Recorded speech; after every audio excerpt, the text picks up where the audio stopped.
Well hey everyone, welcome और welcome back to my video. और आज की वीडियो में हम एक बहुत ही स्पेशल टॉपिक के बारे में बात करने वाले हैं, जो कि हमारा ग्रेस मार्क्स के बारे में हम बात करने वाले हैं। उसके बारे में आज हम पूरी बात करेंगे। So first of all, my introduction, my name is Sahil Kumar Gupta and I am a second year student at ITI Jamnagar, currently pursuing my BMS. तो आज की वीडियो में हम ग्रेस मार्क्स के बारे में बात करेंगे कि क्या ग्रेस मार्क्स होते हैं हमारे, ये हमारे कितने मार्क्स हमें दिए जाते हैं, क्या इसके कुछ रूल्स हमारे होते हैं, क्या इसका जो क्राइटेरिया होता है हमारा, क्या इसके वो होते हैं। तो इसके बारे में आज हम बात करेंगे। तो सबसे पहले हमारे देखो 5 सब्जेक्ट्स होते हैं, जिसमें हमारा समिता और ये बाकी पदार्थ विज्ञान, संस्कृत, क्रिया शरीर और रचना शरीर होते हैं। तो जो समिता का पेपर होता है हमारा 100 नंबर का, हमारा एक थ्योरी का पेपर होता है, और बाकी सबके हमारे 200 नंबर के हमारे थ्योरी के पेपर होते हैं। तो समिता में हमें पास होने के लिए चाहिए सिर्फ 50 नंबर, 50% क्राइटेरिया के अकॉर्डिंग, और बाकी सब में हमें 100 नंबर चाहिए होता है हमें पास करने के अकॉर्डिंग। तो हमें पासिंग मार्क्स हमारा 50 समिता में, और बाकी सब में 100 होता है।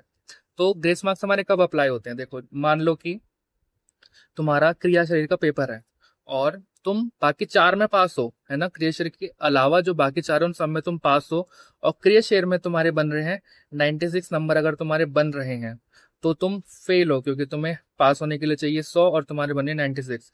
तो तुम्हारे कितने नंबर रह रहे हैं पास होने के लिए? 4 नंबर रह रहे हैं। तो यहाँ पर तुम्हारी 4 नंबर की ग्रेस मार्क्स लग जाएंगे और तुम पास हो जाओगे, तुम्हारे 100 नंबर हो जाएंगे और तुम पास हो जाओगे।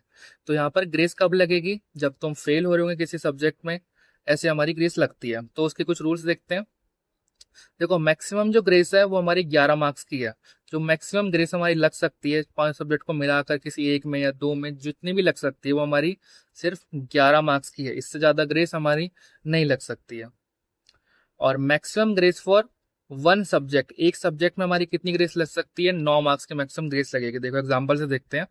अगर तुम मान लो संस्कृत में तुम्हारे बन रहे हैं 93 नंबर बन रहे हैं, और बाकी 4 सब्जेक्ट में तुम पास हो, 4 में तुम पास हो और एक में तुम्हारे कुछ नंबर कम रह रहे हैं, तो इस एक सब्जेक्ट में जिसमें तुम्हारे कुछ कम नंबर कम रह रहे हैं, उसमें तुम्हारी 7 नंबर रह रहे हैं, तो 7 नंबर की तुम्हें ग्रेस लग जाएगी, क्योंकि मैक्सिमम ग्रेस फॉर एक सब्जेक्ट हमारी 9 नंबर की है, और तुम पास होगे पांचों सब्जेक्ट में।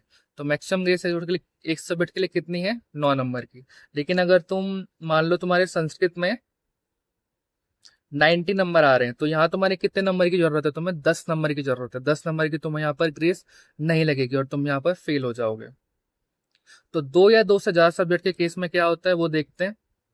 दो या दो से ज्यादा सब्जेक्ट के केस में तुम्हें मैक्सिमम ग्रेस 11 मार्क्स की लगेगी। तो अगर तुम बाकी 3 में पास हो और तुम रचना शरीर और क्रिया शरीर में तुम्हारे कम नंबर रह रहे हैं, रचना शरीर में तुम्हारे 95 रह रहे हैं, क्रिया शरीर में तुम्हारे 96 रह रहे हैं, तो रचना शरीर में तुम्हें कितने चाहिए? 5 चाहिए पास होने के लिए, और क्रिया में तुम्हें कितने चाहिए? 4 चाहिए पास होने के लिए। तो तुम्हें कितनी ग्रेस चाहिए? 9 नंबर की। तो तुम्हें ग्रेस लग जाएगी, क्योंकि 11 नंबर की ग्रेस मैक्सिमम दो या दो से ज्यादा सब्जेक्ट में लग सकती है।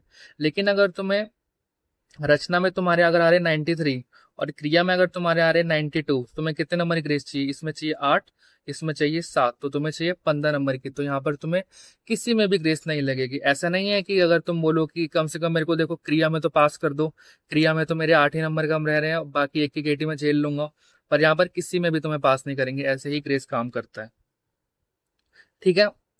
और देखो, समिता समिता का जो पेपर है वो हमारा 100 नंबर का होता है, बाकी सबका 200 नंबर का होता है। समिता में हमें पास होने के लिए 50 चाहिए, बाकी सब में 100 चाहिए। तो अगर समिता में नंबर आधे चाहिए तो इसके लिए ग्रेस भी कम ही लगेगी ना।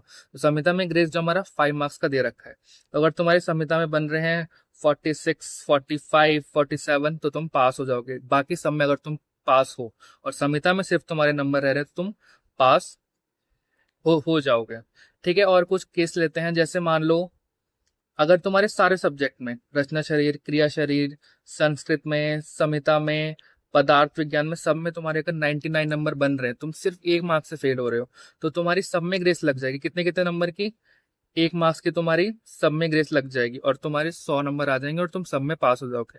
तुम्हें 5 नंबर की ग्रेस लग जाएगी। लेकिन अगर इन सारे सब्जेक्ट में अगर तुम्हारे 97 बन रहे हैं, तो तुम्हें कितने नंबर की ग्रेस चाहिए? 15 नंबर की तुम्हें ग्रेस चाहिए। तो यहाँ पर तुम्हें कुछ भी ग्रेस नहीं मिलेगी, मतलब तुम पांचों सब्जेक्ट में यहाँ पर फेल हो जाओगे, तुम्हें एक की भी ग्रेस नहीं लगेगी। तो समझ में आया कैसे ग्रेस काम करता है। तो ग्रेस के कुछ रूल्स क्या हैं देखो। सबसे पहली बात तो ये तुम्हारा फर्स्ट अटेम्प्ट में लगेगा। जो भी तुम्हारा मेन एग्जाम हो रहा है ना, मतलब जो तुम्हारा पहली बार जो एग्जाम होगा उसमें तुम्हारा ये मार्क्स लगेंगे। तुम्हारे 80 के 80 में ये मार्क्स नहीं मिलने वाले। 80 के 80 में अगर तुम कितना भी कर लो तुम्हें नहीं मिलने वाले। तो अगर जो 24 बैच है, 24 बैच का जब 2026 में जब उसका अप्रैल मई में एग्जाम होगा तो वहां पर उसका ग्रेस मार्क्स लगेगा।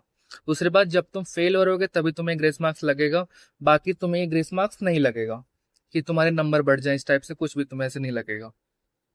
तो इस इन्फॉर्मेशन का तुम्हें क्या फायदा है, ग्रेस मार्क्स का तुम कैसे यूटिलाइज कर सकते हो अपने एकेडमिक में, क्या तुम्हें इसका फायदा है। देखो सबसे पहली बात तो ग्रेस मार्क्स तुम्हारे ऑटोमेटिकली लग जाते हैं ना, ऑटोमेटिक लग जाएंगे, तुम्हें कुछ तो इसमें करने की जरूरत नहीं है। जो तुम्हारा रिजल्ट बन गया आएगा उसमें लिख के आ जाएगा, अगर तुम्हारी ग्रेस का रूल अप्लाई हो रहा होगा तो तुम पास हो जाओगे। जैसे मेरे केस में मेरी एक सीनियर थी, उसके संविदा में 47 नंबर आ रहे थे और वो बाकी सब में पास है, तो उसके 3 नंबर की ग्रेस लगी और वो सब में पास हो गई, उसकी एक में भी केटी नहीं लगी। ठीक है, तो इसे तुम यूज कैसे कर सकते हो। देखो जो मोस्टली लोग जो बीएमएस में आते हैं वो फर्स्ट ईयर में नीट की तैयारी तो करते ही करते हैं। तो जब वो तैयारी उनका नहीं अगर हो पाता तो वो शुरू करते हैं अपनी फिर से पढ़ाई जून जुलाई अगस्त में। तो इस टाइम पे देखो काफी सारा तुम्हारा छूट चुका होता है। तो अगर तुम्हें पास होना है तो तुम्हें पहले तो तुम्हें 3 सब्जेक्ट पे फोकस करना चाहिए। 3 से 4 सब्जेक्ट अपने क्लियर कर लो, ताकि जब एक सब्जेक्ट तुम्हारा रह भी जाए तो उसमें कुछ ग्रेस के चांसेस तुम्हारे बन जाए। जैसे कि पदार्थ विज्ञान बहुत ईजी है, क्रियाशील बहुत ईजी है, संस्कृत में पास होना बहुत ईजी है। देखो संस्कृत एज अ सब्जेक्ट तो बहुत डिफिकल्ट है, तुम उसे पढ़ना चाहोगे तो बहुत ही डिफिकल्ट है ना, उसमें पार्ट 1 तो उसका और भी ज्यादा डिफिकल्ट है। पर अगर तुम्हें पास होना है तो संस्कृत काफी इजी है, तो पेपर 2 में आराम से तुम्हारे 70 स्कोर हो जाएगा। पेपर 1 देखो बहुत डिफिकल्ट है ना। तो कम से कम तुम अपने ये 3 सब्जेक्ट जो है इसको तो कम से कम क्लियर रखो कि तुम्हारे 3 सब्जेक्ट में मेरे 100 के अराउंड नंबर तो नहीं आएंगे, मेरे 120 130 आएंगे, क्योंकि तुम्हारे इसमें बाउंड्री में नहीं रहने चाहिए। और बाकी जो तुम्हारे टफ सब्जेक्ट हैं, क्रिया वो रचना शरीर और तुम्हारे संहिता, इन दोनों में सबसे ज्यादा केटी लगती है हर किसी कॉलेज में। तो ये जो 2 सब्जेक्ट हैं इसमें तुम्हारे थोड़े बहुत रह भी जाए तो चल जाएगा, है ना। तो तुम्हें ऐसे ग्रेस मार्क को यूटिलाइज करना है। ठीक है, तो आज की वीडियो के लिए इतना ही। अगर तुम्हें कुछ भी कोई डाउट हो बीएमएस के रिगार्डिंग, किसी कॉलेज के रिगार्डिंग, तो तुम मुझे इस इंस्टा पे मैसेज कर सकते हो। तो आज की वीडियो के लिए इतना ही।